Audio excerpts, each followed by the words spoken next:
station is San Isidro. La siguiente y última estación, San Isidro. San Isidro is next.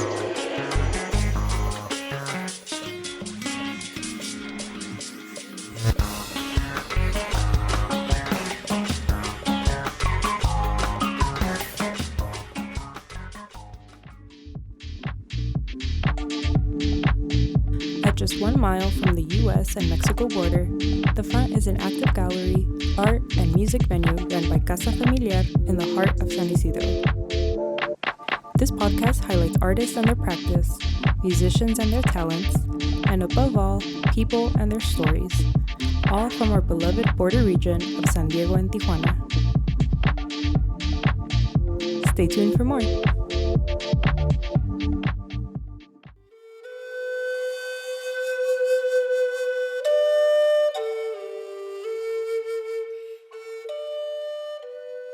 Auca, ¿qué tal amigos?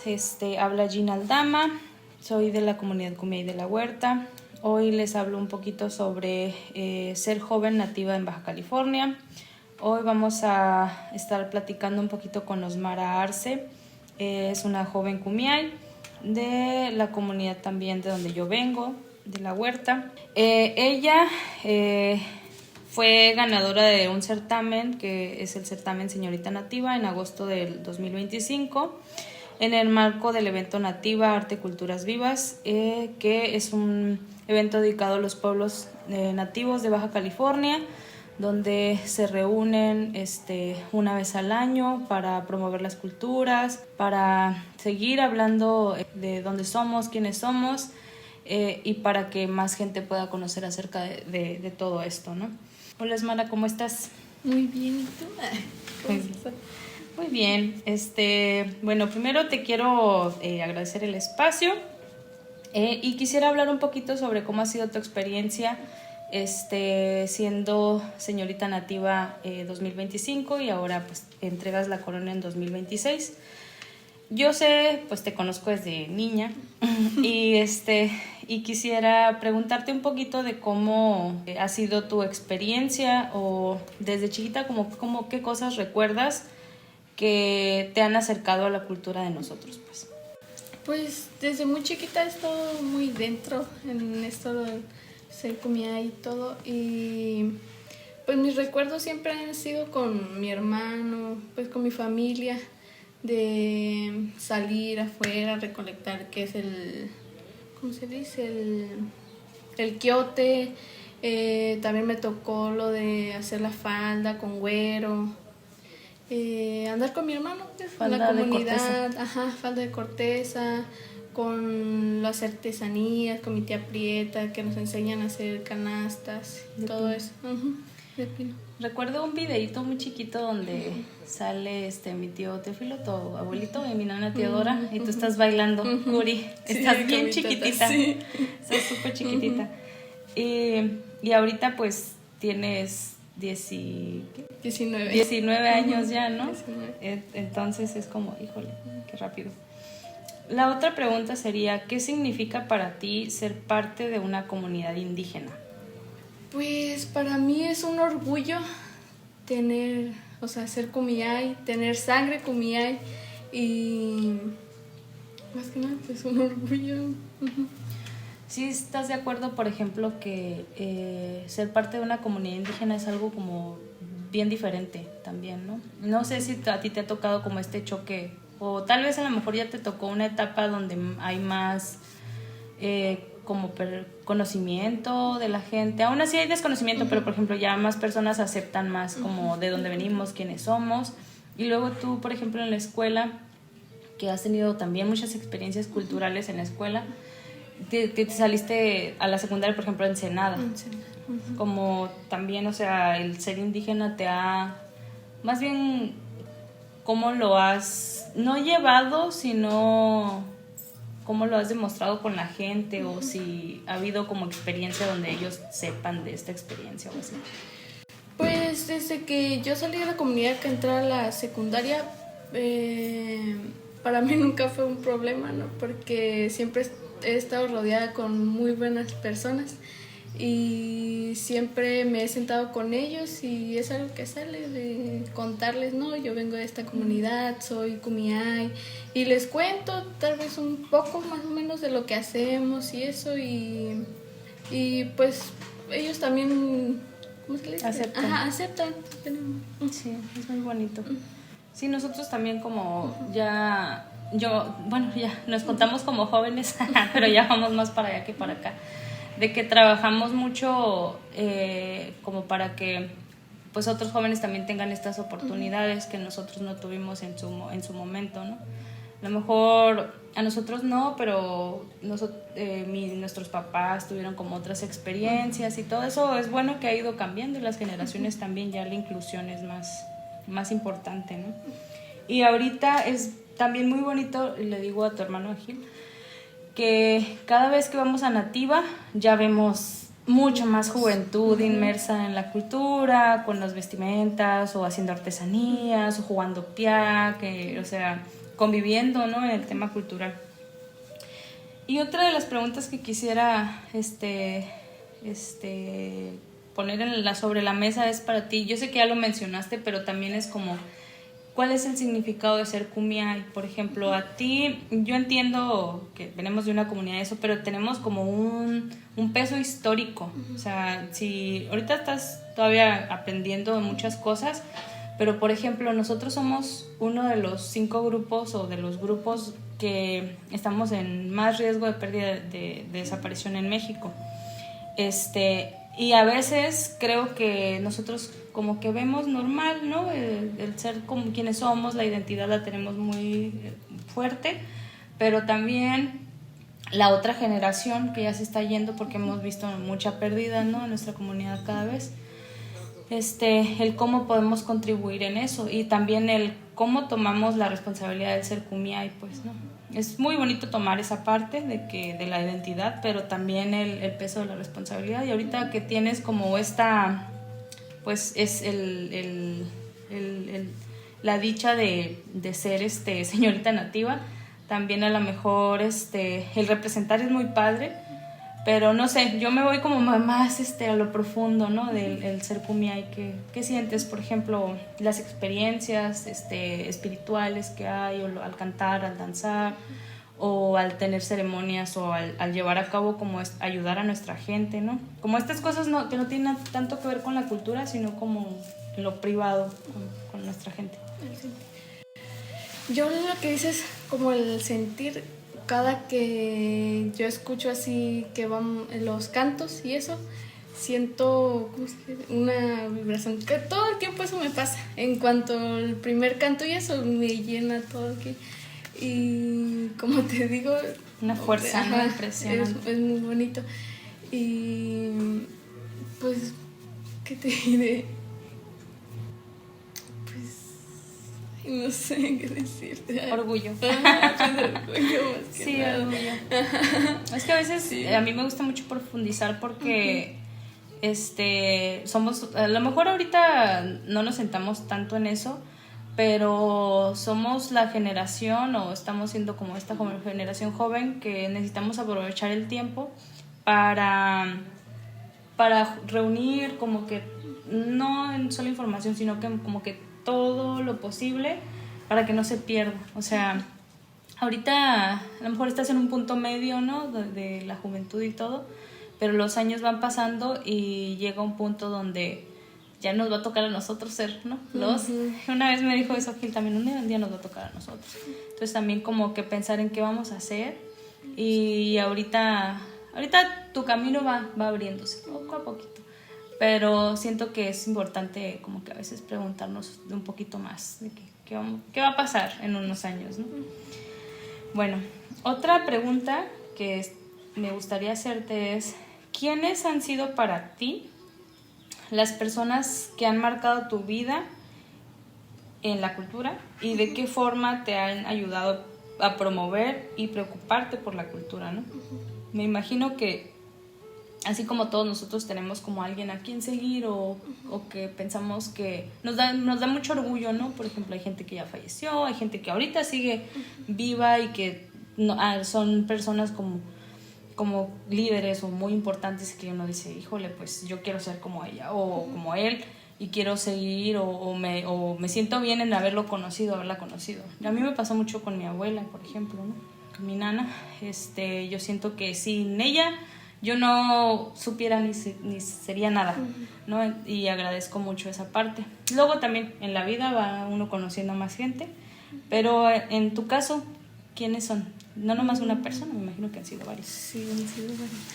Pues más que nada también mi tata, tal vez no me tocó mucho tiempo estar con él. Y ahorita que yo tengo así que digo que es él, es mi hermano. Claro. El Babi. Y ¿qué es lo pues, que sientes como que... mucho orgullo, la verdad, de cómo ha llegado, de todo lo que ha hecho? Sí, cómo me ha apoyado también. Sí, claro. Ha sido como una fuerza muy grande, ¿no? Para ti. No pasa nada. Bueno, para los que no sepan quién es su hermano, es Gilberto, también es mi primo, es un joven, una persona que ha trabajado mucho por las comunidades y mucho por nuestra comunidad también. Y pues sí, es un orgullo tenerlo a él como una guía y un mentor también, ¿no? Y desde cuando también ver a muchas personas que han estado en la comunidad y que han apoyado mucho a los jóvenes, ¿no? En temas de la lengua, de la cultura, de todo este conocimiento que nosotros pues tratamos de recuperar y que ellos siempre están abiertos para nosotros, ¿no? También en el tema de la artesanía, cómo has aprendido a hacer tus piezas, tus artesanías. ¿Quieres hablarnos un poquito de eso también? Como además del trabajo que haces, pues que también eres una artesana y has estado perfeccionando tus técnicas. ¿Qué trabajas más? La Shakira, trabajo más la Shakira, que también sé trabajar el pino y palma. Me enseñó Eugenia Mesa y es una galardonada a nivel nacional. Y lo que es de Shakira, los medallones, eso fue Yulisa, que tuvo un tallercito en la escuela y nos enseñó. Mi tía también tiene tallercitos y se pone a hacer, y con ellos fueron los que aprendí. Qué padre. Y Osmara, hablando un poquito más ya en general, ¿cuáles son tus sueños en general? Así como, ¿qué es lo que te gusta a ti hacer? ¿Qué piensas lograr en algún momento? No, o sea, como que ¿qué cosas quisieras hacer así, no? A lo mejor cosas pequeñas, no te estoy pidiendo así como que para toda la vida, sino como a un corto plazo, largo plazo. Pues más adelante tal vez ya poderme estudiar, terminar mis estudios, porque ahorita no estoy estudiando, no más adelante. ¿Qué quisieras estudiar? Primero, es que no tengo todavía algo como en claro. Primero decía que enfermería, pero ahorita no tienes todavía. Sí. Tienes que encontrar un poquito lo que te apasione. Y tal vez ya más adelantito, pues también ponerme a trabajar en lo que es la artesanía, más en eso. Y también trabajar con los jóvenes de ahí de la comunidad, tal vez con lo que es el PIAC y eso, como para que estén más dentro de la cultura. Claro. Sí. Y pues has estado apoyando también en diferentes eventos, ¿no? Te hemos estado viendo en diferentes lugares. ¿Cómo ha sido para ti ser Señorita Nativa este año? Muy bonito, la verdad, porque he estado en diferentes comunidades. He estado también conviviendo con los jóvenes, y tanto jóvenes como adultos, que tal vez algunas cosas no lo sé y así, y ellos me lo dicen. Te comparten. Me comparten lo de ellos, y también yo un poco de lo que tú sabes. Y pues es muy bonito estar ahí con las personas que tal vez no conocer a mucha gente. Conocer a mucha gente y así. Sí, algo también como que da esta parte es justo que te da muchas oportunidades de convivir con mucha gente que a lo mejor a veces ni hubieras imaginado estar, ¿no? O estas personalidades como las últimas hablantes quiliguas o presenciar reuniones que a veces son bien privadas para unas personas, ¿no? Y también en Estados Unidos, ¿no? En algunos eventos allá también. estuvo interesante verte socializar así más y eso que no se sabe en la lengua y socializar allá bien a gusto, ¿no? Sí. Pues no queda más que agradecerte, Osmara, por darme tiempito para esto. No cabe duda que vamos a verte hacer más cosas. Vamos a ver ahora quién sigue después de que entregues la corona. Pero yo personalmente, que te he visto crecer y todavía me falta mucho, creo que vamos a verte hacer más cosas. Todavía muchas cosas por qué aprender y muchos proyectos que continúan y faltan. Y pues igual, el apoyo a la comunidad es lo único que te puedo comentar, que es lo único que nos queda ahorita. Seguir adelante y ver que nuestras metas se enfoquen con nuestra comunidad. Muchas gracias a nuestros oyentes, gracias por el espacio. Nos vemos el próximo episodio. Bye.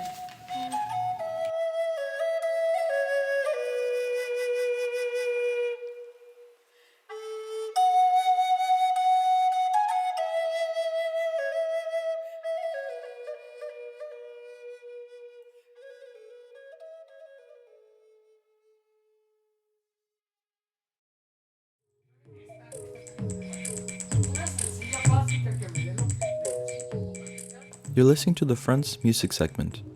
For this episode, we'll be listening to Advanced Space, a melancholic soft rock recording project of Chicago, Illinois singer-songwriter Owen Ashworth, or formerly known as Scasiotone for the Painfully Alone. We got to talk songwriting, as well as what was anticipated from his current tour, having met a few weeks before our show at El Salon Theatre. So without further ado, here's Advanced Space. My name is Owen Ashworth. I have a music project called Advanced Bass, and I run Orindal Records, Chicago, like a small independent record label that released Moontype and Bobby's new albums.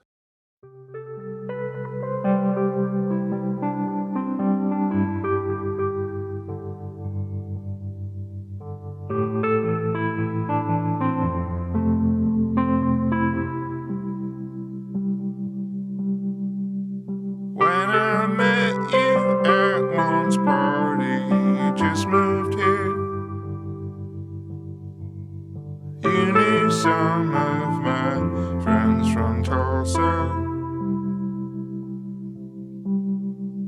liked your accent, and we talked till one kicked us out. You walked me back to my apartment, but you didn't come inside. You just smiled at me so wide. You said, I'm so glad I met you, Renee, good night. Thought about you the next morning, called up Fran to see how well she knew you from Tulsa. She said, oh, he's got a reputation here. I heard that he hurt some old partners.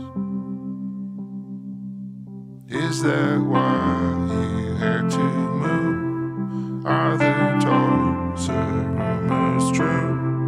When you called that night, I sent it to voicemail. When I saw you at the diner the next weekend, I got scared and dug into a booth. Hid behind a menu till you got up to go. I watched you pay your check and leave alone. Now I see you in my dreams, sometimes sinister and mean, sometimes sweet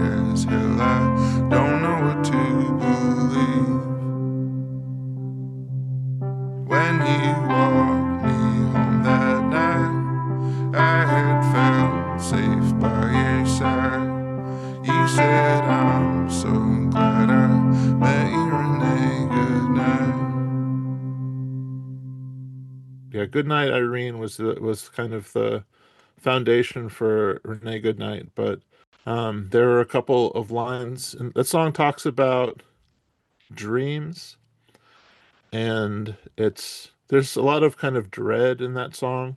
The advanced bass song is about a woman who meets someone at a party and they really hit it off, and it seems like an exciting new connection. And then through friends, this woman finds out that this person she met has kind of a shady past, and she starts to question the good feelings she had from this encounter and wonder if this person has good intentions or not.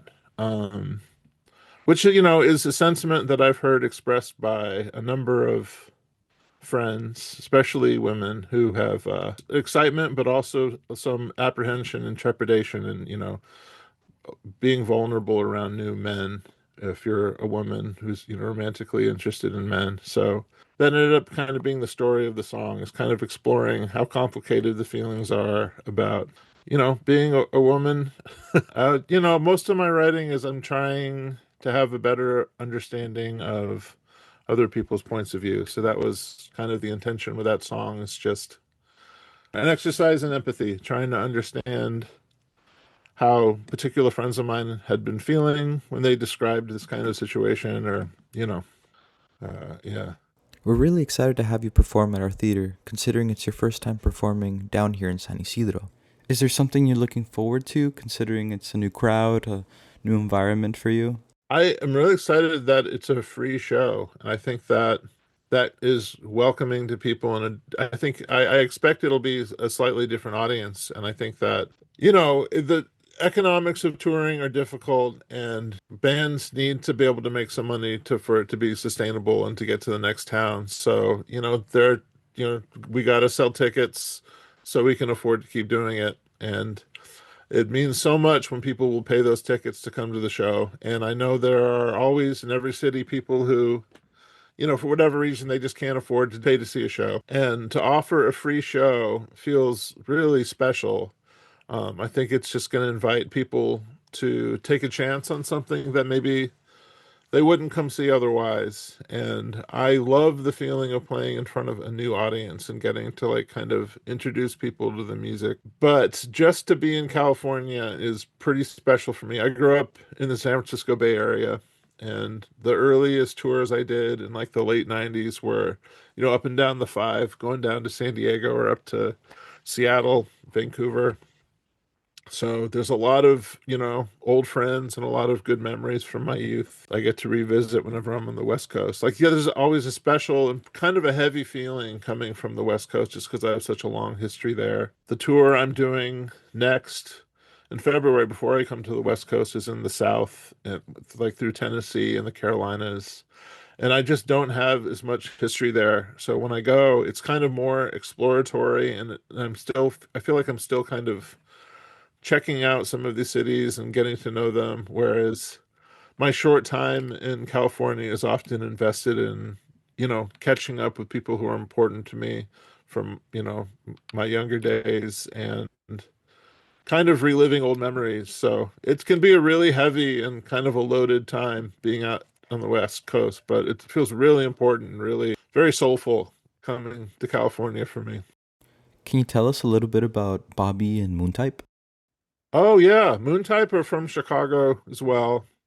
They were one of my favorite local bands to see in town before I started to really make friends with them. Margaret, who writes the songs in Moontype, is a live sound engineer also, and she ended up doing sound for an advanced bass show. And I was like, "You're in Moontype." I recognized her, so we kind of hit it off, and kind of struck up a friendship before Margaret asked if I'd be interested in releasing the new Moontype record on Orindal. But I was just such a fan of that band and such a fan of them as people that it was a really easy choice. And we did a tour together last November and went super well. They're just really wonderful people, easy to travel with. And, their music is pretty different. They're like a 4-piece rock band, and, really dynamic, really amazing interplay between the two guitar players. And there's almost this prog element to their music. Like they're very complicated songs, which contrasts to like how super simple and kind of straightforward my music is. But I think there's a nice dynamic between our two projects that makes for a really fun show. Margaret sings a song with me, so it's been really fun to be able to do that live. And then Bobby, I met on tour. Bobby lives in Western Mass, and Bobby ended up opening a show I played in Brattleboro, Vermont a few years ago. And Bobby's another solo performer who also uses omnichord. And I was just really enchanted by their show. It's just really kind of like an ambient, but really personal. Like it's very much songwriting, and like the lyrics are really beautiful and personal, but there's just like this really rich spaciness to their music that is like it really takes you to a different place. And on the last tour Moontype and I did, we played again with Bobby, one of the shows on the tour, and just the three of us were, I thought, like it made for a really great evening of music. But because Bobby's new record is coming out on Orindal next month, it seemed like a good time to try to do a tour together. So we're kind of doing this Orindal showcase tour on the West Coast, which will be, yeah, I think it'll be a great night of music. Here's a snippet from our show on March 26th, where he was accompanied by Moontype and Bobby.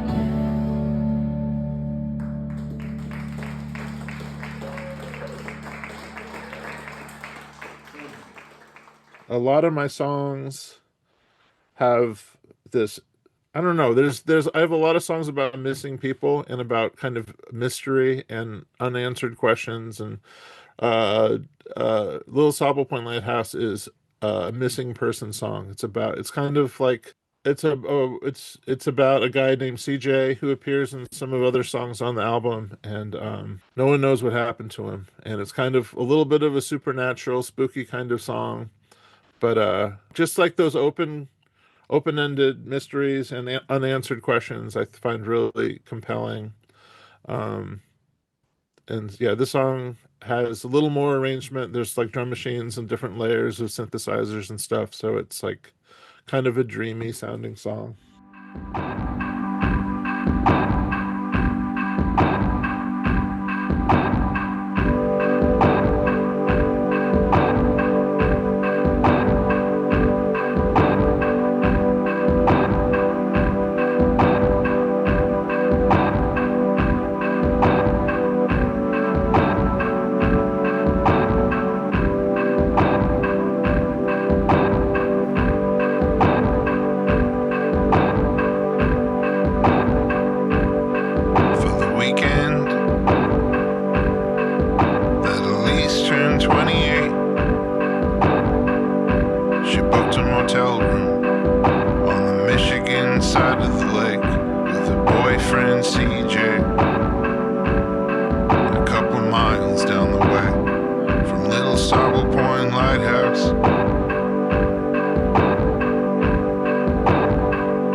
where can we find you for your music as well as Advanced Space?